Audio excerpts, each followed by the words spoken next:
All right. Uh, Hello, everyone.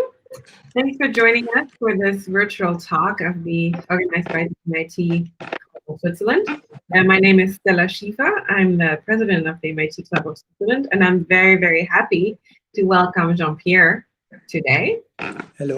want to give a quick intro who Jean Pierre is. So, Jean Pierre received an engineering degree in Paris and then went on to do a PhD in particle physics at MIT. Then he actually worked on two teams with Nobel Laureates at MIT and CERN, Samuel Ting and Carlo Rubbia, contributing to the discovery of the gluon and the W and Z weak bosons. He was also assistant professor at MIT, then held multiple positions at CERN, has been active on technical advisory committees, co-founded a nonprofit to promote research and development around thorium technologies. And since last year, 2019, he's also president of the scientific committee of Transmutex, a young company based in Geneva with the goal of providing clean energy with limitless energy from thorium. So we are super keen to hear a bit more from him today. So he'll first start with a presentation for around 30 minutes, and then we'll move into a Q&A with all of you for the 30 minutes, and then wrap up this lunch talk. All right. Really keen to give the floor to Jean Pierre. Okay, thank you very much, Stella, for this kind introduction. You know, MIT means a lot to me because I spent a big part of my both my academic career and scientific career at MIT. However, now I'm retired from CERN, but I continue working. I've been in charge of the ALICE experiment at LHC for a number of years, and I continue being associated with this experiment. However, as Stella mentioned, since last year, I'm concentrating more on developing Transmutex. Maybe one of the subliminal messages in my presentation is that innovation comes from fundamental research, and it is not a surprise that innovation comes out of CERN. In fact, if we have time at the end, I can tell you more about that. But let's say that today I will concentrate on the connection between Transmutex and CERN. I would like to mention also ITEC, the International Thorium Energy Committee, because actually Transmutex is a child of ITEC. So ITEC is a non-profit association under Swiss law that we created in 2012. And the first thing we did, we ran a very big conference at CERN to review the status of thorium technologies. And if you're interested, you can find this book, Thorium Energy for the World, on the web. And I'm actually very proud of this photograph because on the left-hand side, we have Xu Hongjie, who was in charge of one of the most innovative programs in China to exploit thorium. And on the other side, we have Anil Kakotkar, who used to be chairman of the Indian Atomic Energy Commission. And I got all those people to talk together and worry a little bit about the future of the world. Now, what we do in Transmutex is motivated by something that worries people today. That means global warming and air pollution. And if we look at the situation, the main approach is to say that we should develop renewable energies. And this is done, and a lot of money is being spent of the order of 300 billion dollars a year in the past 5 or 6 years. But if you look at the results, I mean, you do not see any dent on the CO2 emission in the atmospheres, and the consumption of fossil fuel continues rising. And by the way, for the CO2, even though we have this pandemic of coronavirus that reduce the industrial activities in the world by maybe as much as 20%. The record of concentration of CO2 was still broken sometime in June this year. So it seems that things are continuing despite all the changing conditions. Now, On the right-hand side, you have the consumption of fossil fuel. So it's a total of oil, gas, and coal. And this is for the world. However, if you look at what happened in Europe in the past 30 years, you can see that none of the increase is due to Europe. So if people believe that being clean in Switzerland and even in the whole of Europe will make any difference to the future, the ecologic future of the planet, they'll have to explain to us what they mean. Because unfortunately, I think this trend is going to continue. There are still of the order 1 billion human beings who don't have access to energy, and I suppose they have a right to live as well as we do here in Switzerland. By 2050, some of the major demographs are predicting 2 billion more individual, maybe 4 billions by the end of the century. And so something really has to be done. And one of the big problems is that Europe is not at all representative of the world. It's one of the rare regions of the world where the population is decreasing. There is no economic growth, and we have one of the highest standard of living, so we can afford doing things that other regions of the world cannot. So it is time to do more, and this is the main motivation for Transmutex. Now, if you want to do more, you have to find out how to produce energy without producing CO2 and without producing air pollution. So you look here at the CO2 production for various sources of electricity production. This is coming from the Office Fédéral Suisse de l'Énergie. And you can see in blue fossil fuel. And on the right, you can see things that you can do. Biogas, it's not so good. The emission is almost as large as natural gas. And then you have wood, photovoltaic, wind, hydraulic, and nuclear. So it looks like it might be interesting to look at nuclear. But as soon as you talk about nuclear energy, you get into trouble. And in fact, even in France, there was a poll at the end of 2019 where people were asked, do you think that nuclear energy contributes to global warming? And 72% of people answered yes. So there is also total confusion in the population. In fact, those people are right. I mean, nuclear energy does contribute a little bit, but it contributes 3 to 5 times less than photovoltaic, for instance. So it's not so bad. And is there a future for nuclear fission energy? Potentially, it's a very abundant source of energy. It can produce energy with high intensity. It can produce baseload electricity. That means it's not fluctuating like wind and solar.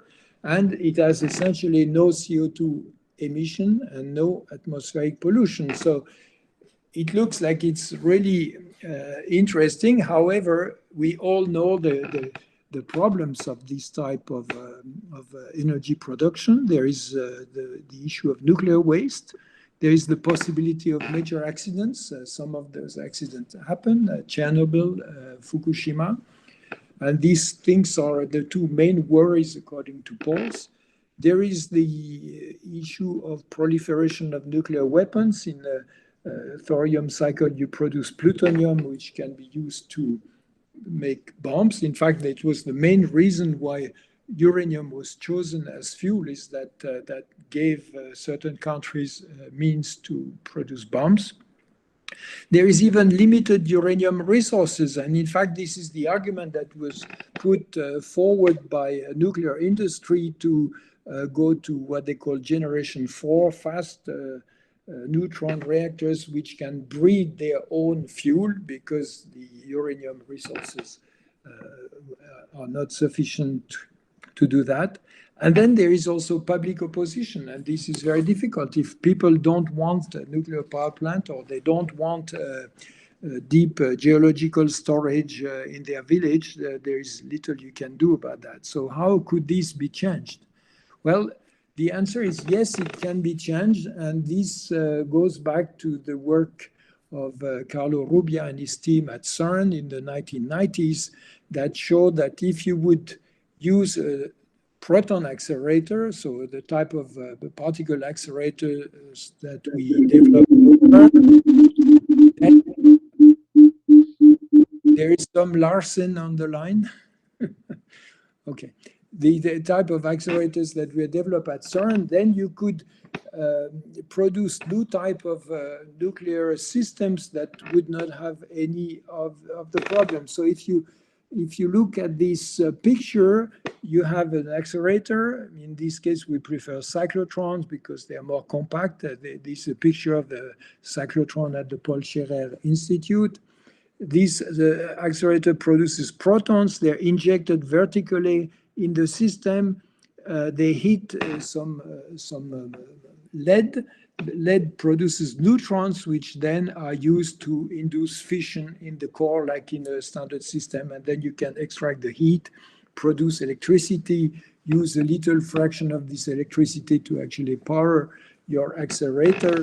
And if you have such a system, then it has very interesting properties. And one of them is that you can mix thorium with nuclear waste, the long-lived nuclear waste, which is made of actinides. And these actinides can actually fission if you put them in a fast neutron flux. And if they fission, they produce energy. So not only can you destroy nuclear waste with this system, but you can produce energy at the same time.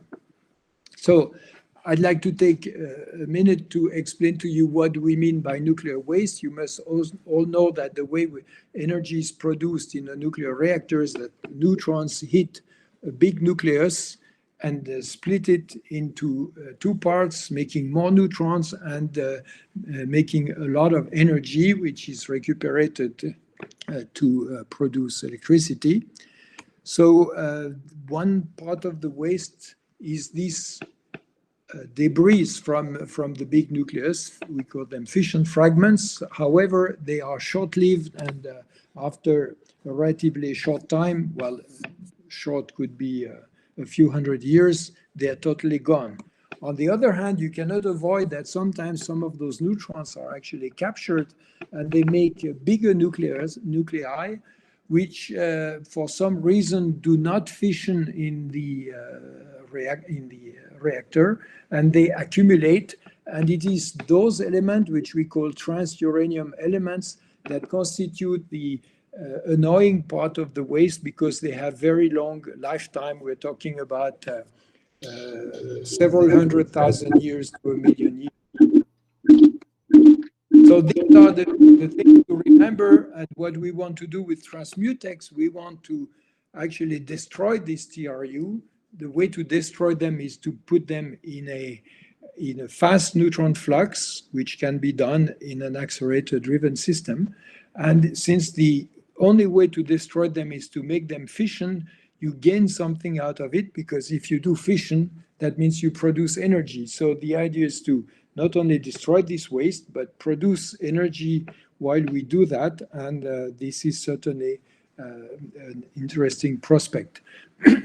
Also, to give you an idea of what we're talking about, is that we can look at the annual production of a 900 megawatt reactor. It's a standard unit, and essentially making some hypothesis on which fraction of the time this thing is running and so forth. The amount of TRU per year is 225 kilograms. So it's not so much the quantity which is an issue, but it's the lifetime. So what is nuclear industry doing today? They have to deal with the management of long-lived nuclear waste. Not only do they have to do it in countries which are still continuing a nuclear industry, but they have to do it in any country who had nuclear industries, like Germany, Switzerland. There is waste, and this waste has to be dealt with. Deep geological storage is what is proposed, but as you will see in a moment, it's a very, very difficult challenge. There was a major program in the Yucca Mountains in the US that failed. They were not even able to show that the system would be stable for 1,000 years. There is a project CGO in France, which is relatively advanced, but there is strong popular opposition. And the strategy of Switzerland is to follow the strategy of France, to also look at some sites. And right now there are 3 sites that are foreseen in Switzerland, in the German part of Switzerland. I can come back to that later. So transmutation is an alternative to deep geological storage.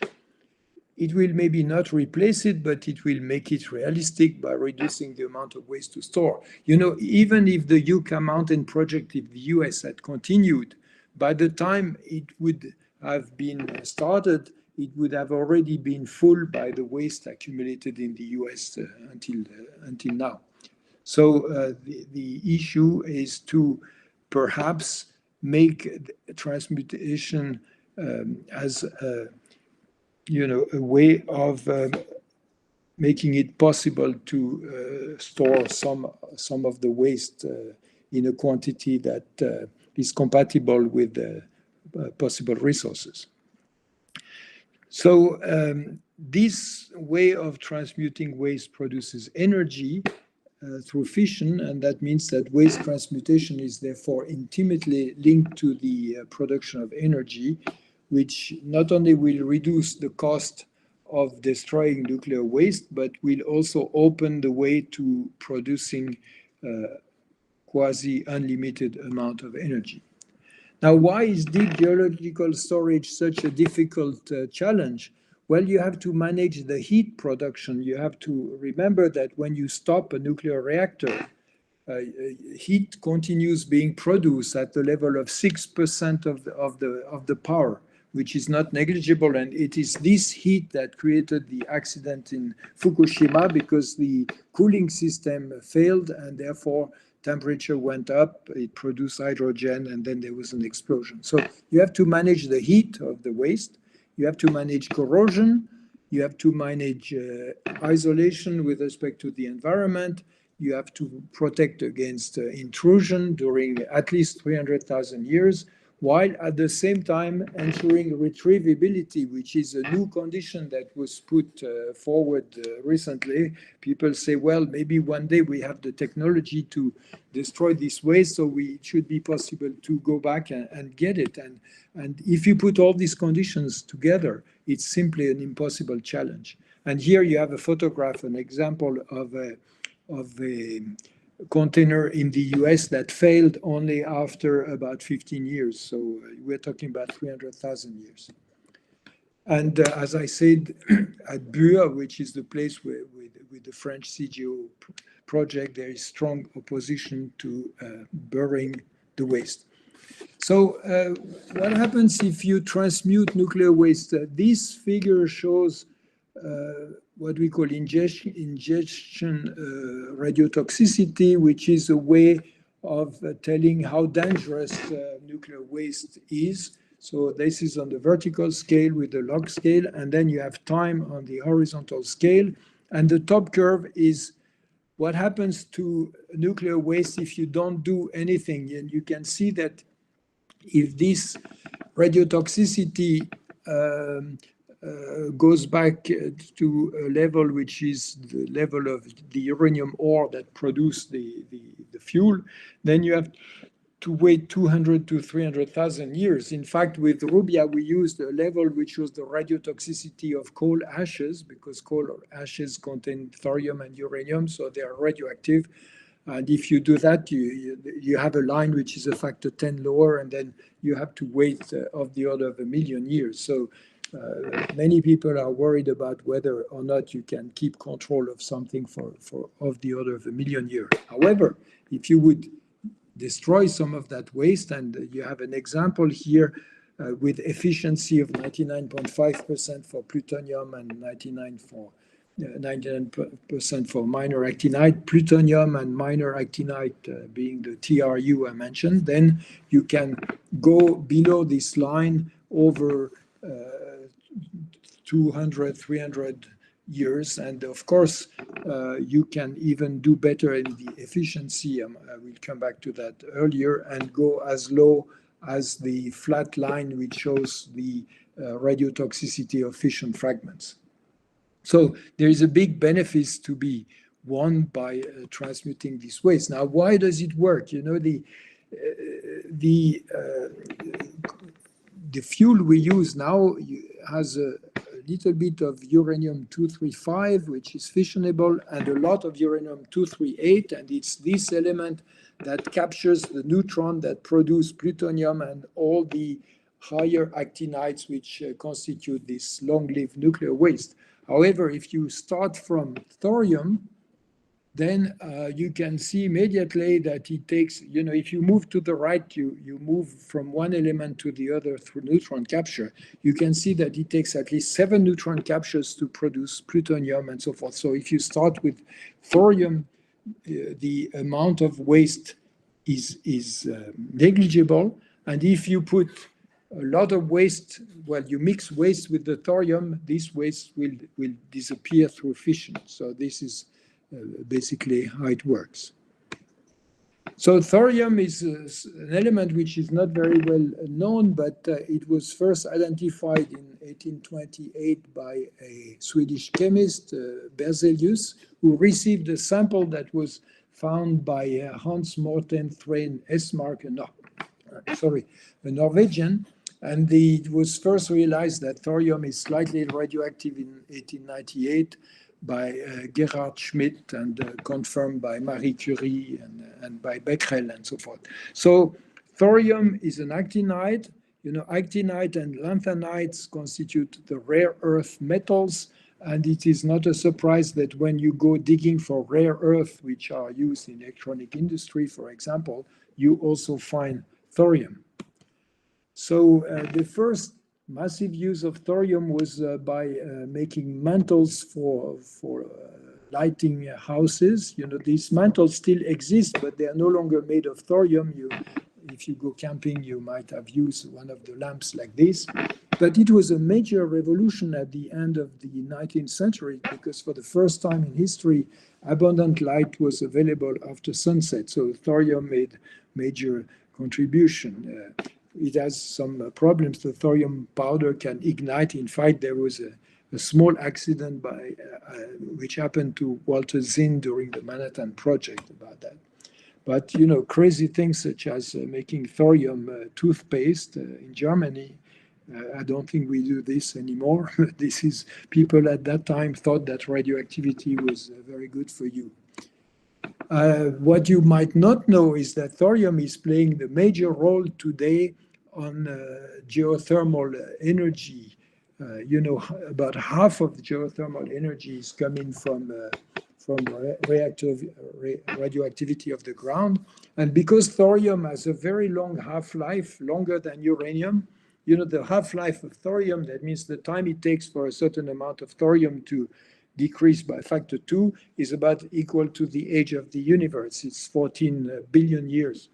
And you can see here the blue curve that it is now thorium that dominates geothermal power of the Earth. So it's in great part thanks to thorium that we have an acceptable temperature on the planet today. So I already mentioned that thorium ore is mixed with the rare earth ore. So there is plenty of thorium. In fact, there's a gentleman in South Africa who gave me a sample of thorium ore and who's now keeping the thorium aside so that eventually it will be used in our system.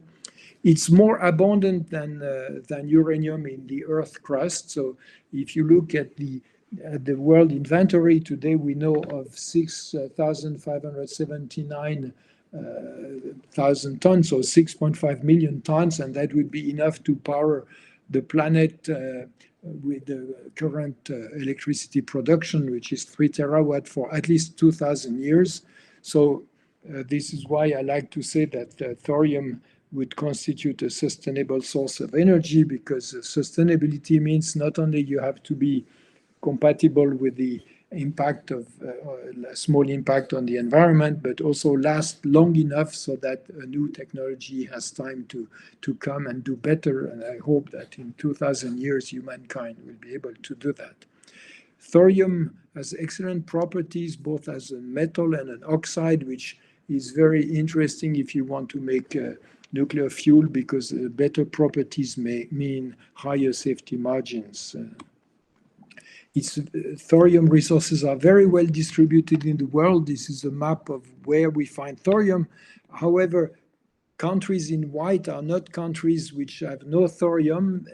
These are countries for which we could not find any information about how much thorium they have, because thorium has not been researched very much, and presumably there is a lot more thorium resources than the number I just showed.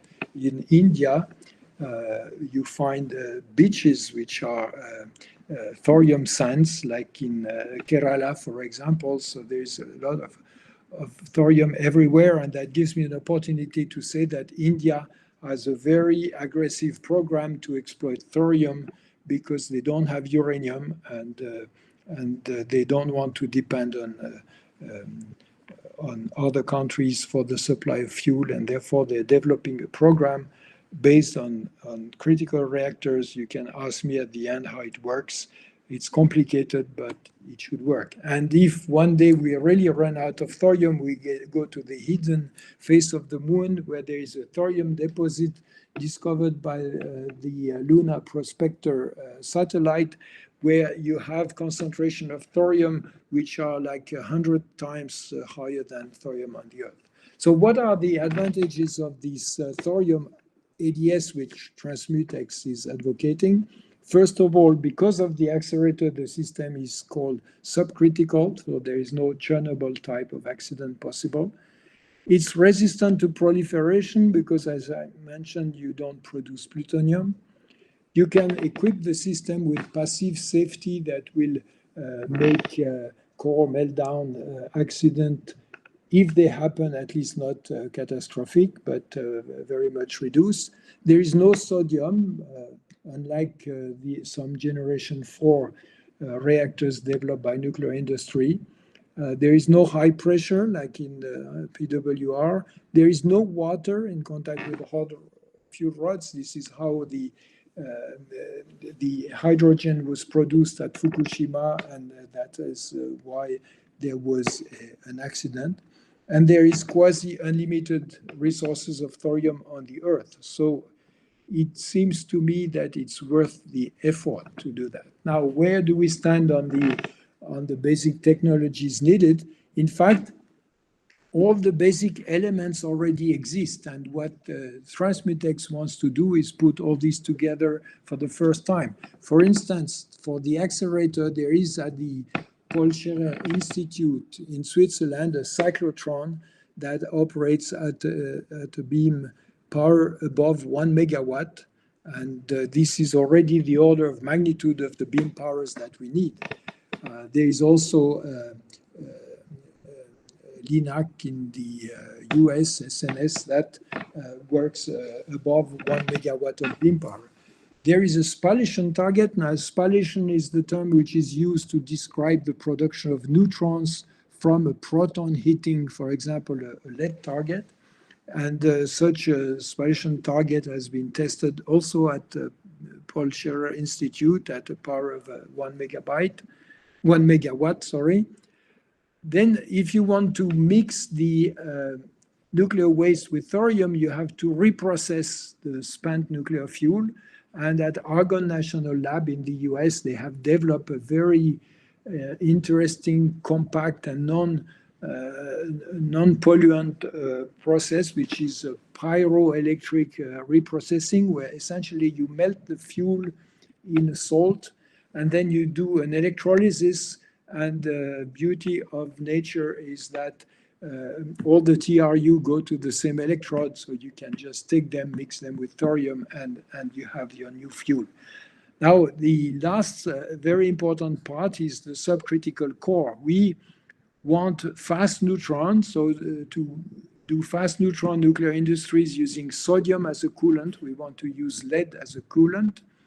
And as a start for the prototype, we will base our prototype on existing nuclear reactors, which are cooled with not pure lead, but a eutectic mixture of lead and bismuth, which is operated in Russian, Soviet submarines, and which work extremely well. And in fact, the civil version of this reactor, the SVBR-100, has received an export license from IAEA. So this is a good starting point. So you see, all the elements basically exist, and our task now is to put all this together.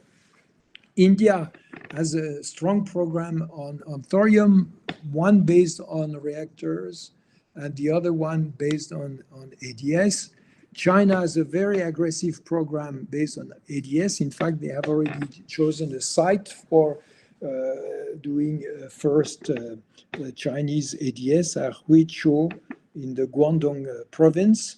And in Europe, there is a project which is supposed to be a European project, but which now is only a Belgian project. It's called MIRA. And of course, we will, take a lot of what MIRA is doing, but for the time being, MIRA is concentrating with a low energy system to produce radioisotope, but hopefully one day they will go further. This is why Transmutex came in to try another way of getting resources to make ADS happen. So this is the initial team of Transmutex. In the meantime, we have recruited 5 more people. I know that you are immediately going to notice that there are no women in the team. And this is really a pity, but this is also something we are working on. And also that the age, the average age is relatively high, but this is also something that we have to do, is to recruit more young people. However, we have one woman on the comité d'administration, is Dorothy Bowman-Pauli.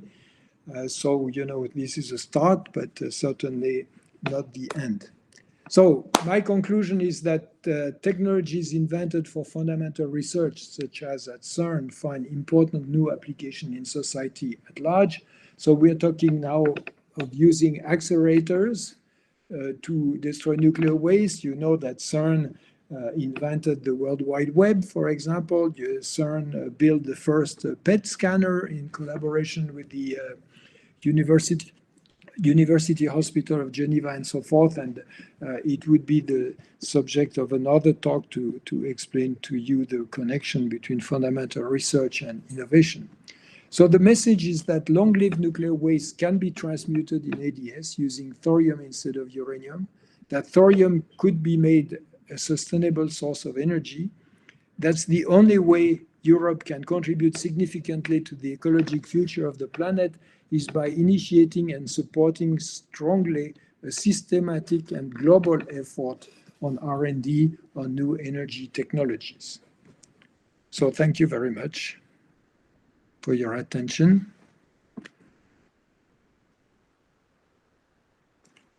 So thank you so much, Jean Pierre. Definitely a very packed presentation. Thanks for all the details and all the information. It's really interesting. I want to start off with a few questions for Q&A, and then we'll just open up the floor to everyone, and you can also ask questions. And given we're not that many people, I think you can actually just unmute yourself to ask a question in a bit. But I guess first of all, I wanted to know, why is it that this innovation comes basically from CERN and not so much from the nuclear industry? What are other people doing, or not? Why are they not investing in that technology so much yet? Well, this relates to my first comment here. Innovation comes from fundamental research. There are many examples. Industry can improve something that they have done already, but they normally don't invent anything. Why is the World Wide Web did not come out of IBM, which had a lot more resources than CERN? There are very good reasons for this. Is because when you do fundamental research, you're facing new problems, you're inventing new tools, and sometimes those tools have applications in society. And that's what happened to the web. That's what happened to to PET scanners and so forth. All the imaging in medicine is coming from particle physicists who invented ways of detecting particles and so forth. So there is a very good reason why this doesn't come out of industry. Mm-hmm. And so what's the exact status of the company right now? So where do you get the funding to do the work so far? And yeah. So the funding is totally private. Right now we raised, this is the very initial stage. We raised 2.5 million Swiss francs, and we are in the process of signing agreement with the partners in all of the 4 elements that I've shown in order to develop the detailed strategy leading to an industrial prototype. So right now the company is valued at 20 million Swiss francs, and early next year we go to a next round of fundraising at the level of 100 million Swiss francs. Okay. And so how much does the prototype actually cost you? Like how much are you gonna get with 2.5 million or then the next level? Well, did you ask about the price of the prototype? Basically, yeah, because you said you raised 2.5. Like how far are you gonna get to that? Yeah, this is part of the effort with all the partners with whom we are signing agreements to actually evaluate this. We cannot give a number before we have done the engineering of the system. So, okay, so it's too early to give a cost of this, but clearly it will be less than 1 billion Swiss francs. You also recently participated in the Swiss startup contest, right? Like, how did you do there? And like, have you received any other recognitions beyond that? Well, yeah, this is something where we did actually quite well. We came up first in the popular vote for clean tech, and fifth overall out of 100 startups in Switzerland. So, it was, I don't know how important it is, but it's just showing the interest of people in dealing with the nuclear waste. Nice. Yeah, congrats. And then also, I guess, imagine once you have a prototype and you can actually get to that stage. What do you think it takes to bring this to market? What regulations do you take care of? What other hurdles are there to really get this to work in the real world? Well, it will obviously be a big challenge, because to bring this to market, you have to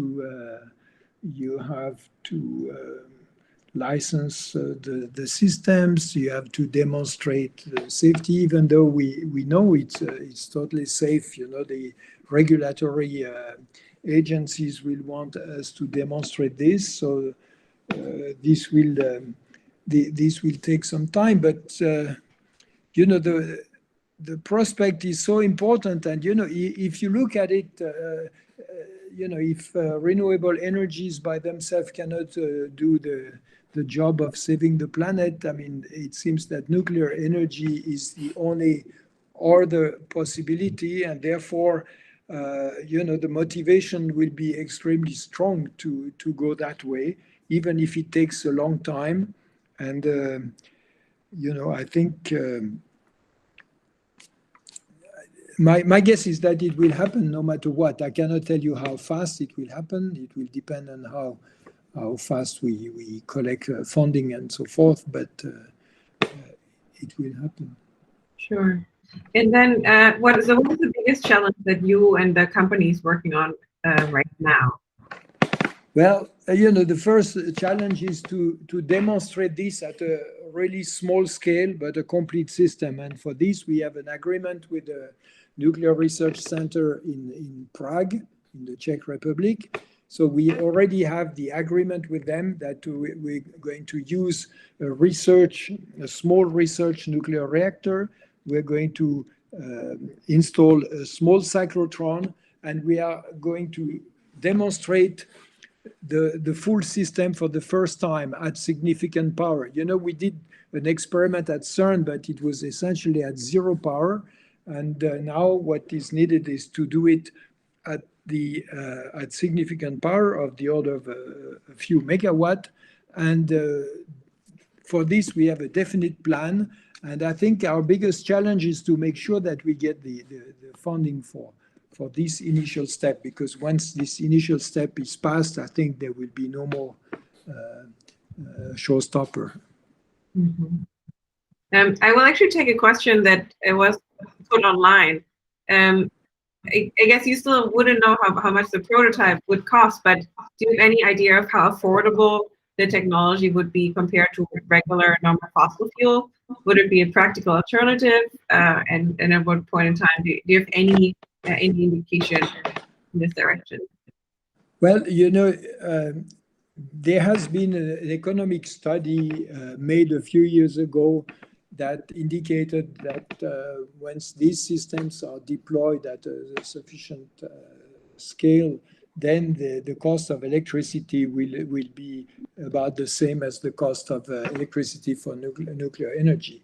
But, you know, it's interesting that people question whether we can make an alternative to fossil fuel, because I think we have no choice. If we continue burning fossil fuel as we do, I'm pretty sure we are doomed. You know, 8 million people a year die of air pollution in the world. You know, it's 8 times what COVID has cost us so far.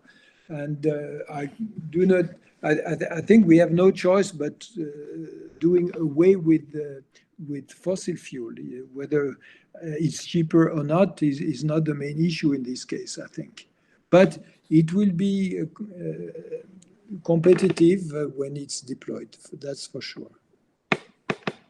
Another question that was put online was, how can some of us, for example, those working at CERN, get involved with the research of Transmutex? Do you have any plans to hire physicists and engineers? Yeah.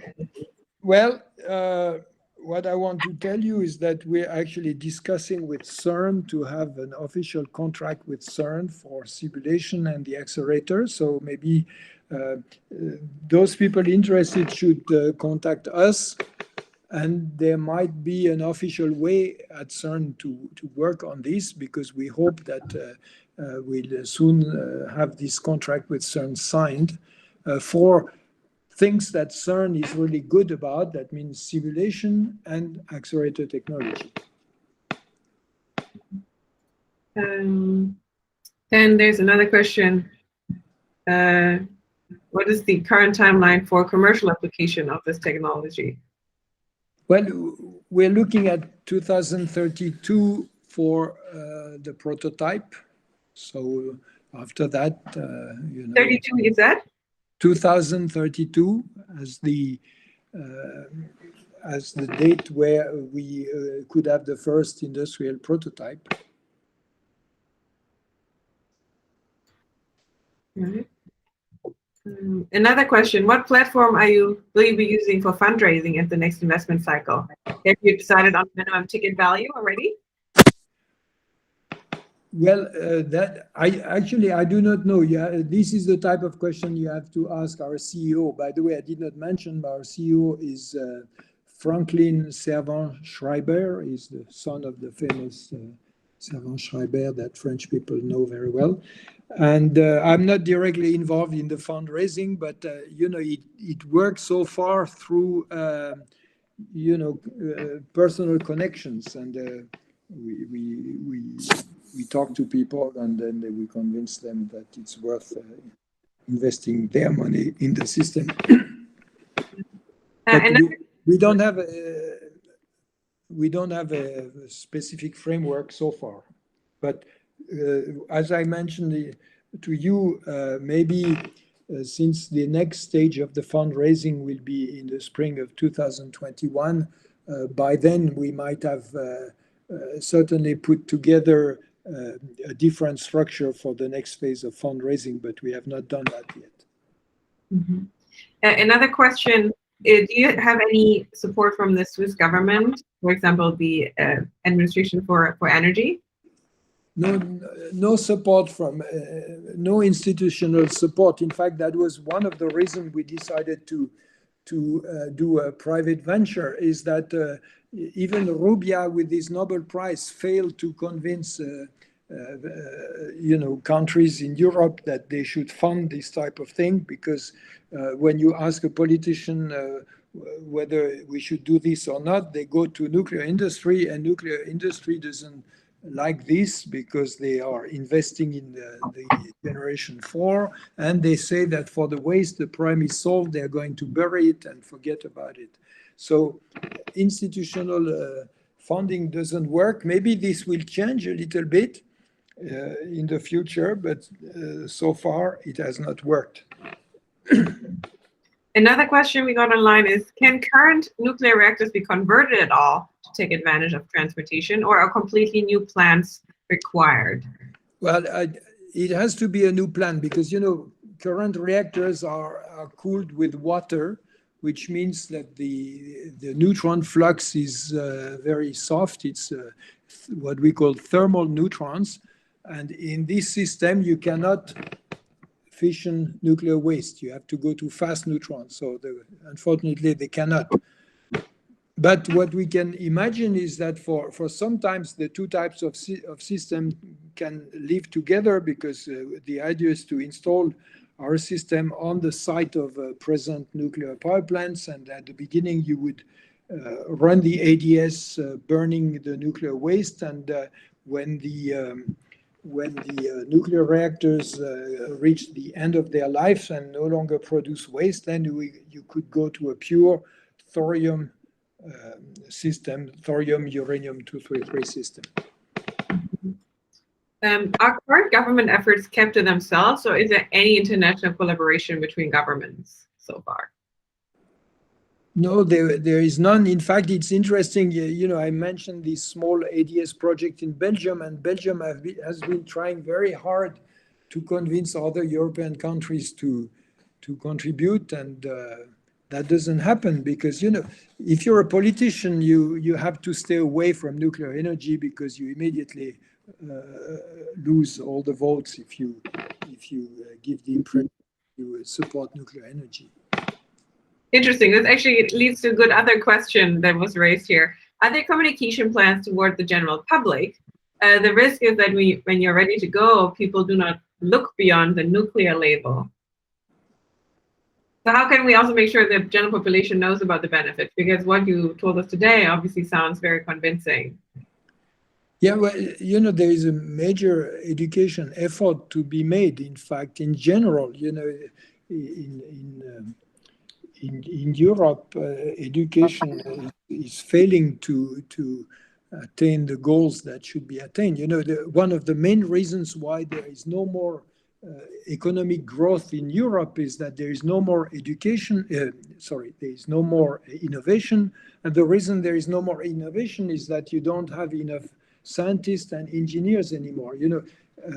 I saw that Germany is looking for 60,000 engineers right now.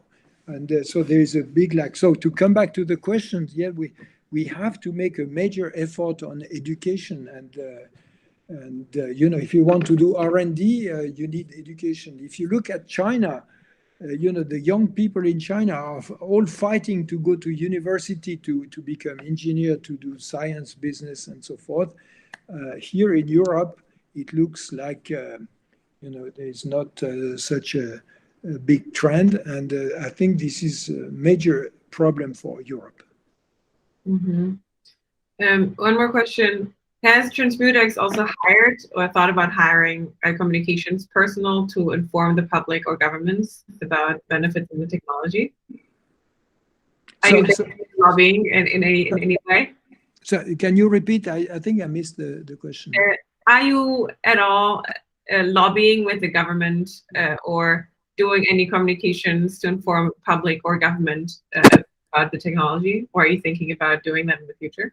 Yes, we are doing it. Actually, next week, our CEO will meet with some government people in France. So we are, yes. Okay. And so another question that was raised Recently, fusion technology made headlines again for an MIT spinoff as a promising power technology. What are you thinking about that? Sorry, I could not hear you clearly. Sorry, fusion energy. Fusion, yeah. So what are you thinking about? Well, that? you know, fusion is not at the same stage as fission. You know, fission, we have had the nuclear power plant working for a long time. For fusion, it has not yet been achieved. So the conceptual design of fusion system does not exist yet. You know, there is ITER project in France, which I hope will be successful. It will still take a long time before we know. So if it's successful, then that will be a step in the right direction. There is also efforts in particular at MIT, but so far nobody has been able to show that they have a system that can actually produce energy. In fact, I find it quite interesting that people calculate the cost of electricity coming from fusion, and while we don't even have a system to do it. So, you know, this is pure fiction. However, I think it's very important to also invest in R&D in fusion because, you know, hopefully one day this idea will work, but right now it doesn't. And if you want to go relatively fast, I think you have to put your money on fission because we know fission works and we know it very well. Maybe when thorium's out in 2,000 years, then we can move to fusion. Okay, there was another question. How does it compare to the TerraPower design, the Bill Gates financed next generation fission venture? I'm not personally familiar with it. Are you, Jean Pierre? I suppose that you're talking about this idea of a traveling traveling wave reactor. This thing has a lot of problem, and I thought that Bill Gates got out of this. It had a very bad review by the DOE, and as a consequence, I think Bill Gates got out of it. Again, you know, this is not a system that I studied in detail. I know that it has some issues, for example, very limited burn up. So that means you're not using the fuel efficiently, or there are a number of issues. So, you know, I don't like to criticize people who are trying other ways of exploiting things, but in the end, the best one will win, provided that we give everyone a chance. I have one more question, actually. You said there's no Chernobyl type accident possible, but what is the biggest possible accident that can happen in this case? Well, you know, in the one of the ideas, you know, first of all, if the system is subcritical by construction, you cannot have nuclear chain reaction that gets out of control like what happened at Chernobyl. So this is out. The second thing is that could you have a core meltdown? Could the cooling system fail? So there are two approaches to this. First of all is to have the core within a type of chimney that let air circulate by convection, removing the heat. And this is not something that we invented. In fact, it was invented in the US for the advanced nuclear reactors. So if everything fails, then natural convection of air would continue cooling the system. Now, if for some reason everything else failed, you know, if you have a system with a lot of liquid lead, what happens is that, first of all, there is no explosion because there is no high pressure. It's not like sodium that, you know, if you want to talk about something dangerous, you know, the nuclear industry wants to develop sodium-cooled critical reactors with thousands of tons of liquid sodium in it. That is extremely dangerous. You know, sodium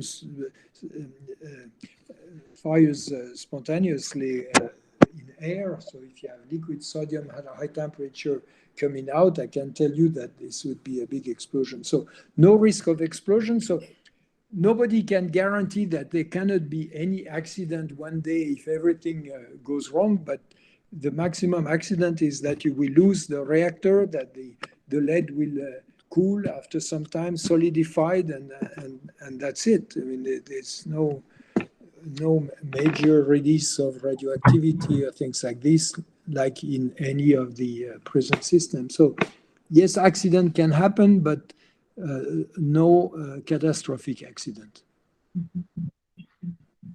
We have a few more minutes. Are there any more questions from the audience? Otherwise, I also want to make sure and respect your time so they can get back to work or whatever you're doing today. Is there any other good way to stay up to date on what you're doing with Transmutex and how you're progressing? Well, you know, I would like to suggest that in the spring, when we are doing the next round of funding, that you invite our CEO, because he will talk to you more about commercial aspect and financial strategies and so forth. And I thought I cannot discuss everything here for various reasons. And I think next spring would be a good time. By then, we should have made a lot of progress on all fronts. And therefore, this would be a way for the MIT Club of Switzerland to be informed. Yeah, that sounds actually really interesting. Please do stay in touch. Great. Well, Jean Pierre, thank you so much for taking the time to speak with us and share your thoughts and expertise. And thanks everyone for attending. I hope you learned something and hope to see you again some other time. Well, thank you very much, Stella. Thank you for inviting me, for setting up this. And also thank you for your support for the Transmutex in the startup contest in Switzerland. Yeah, no problem. All right. Thank you, everyone. Have a great day. Bye. Okay, bye-bye.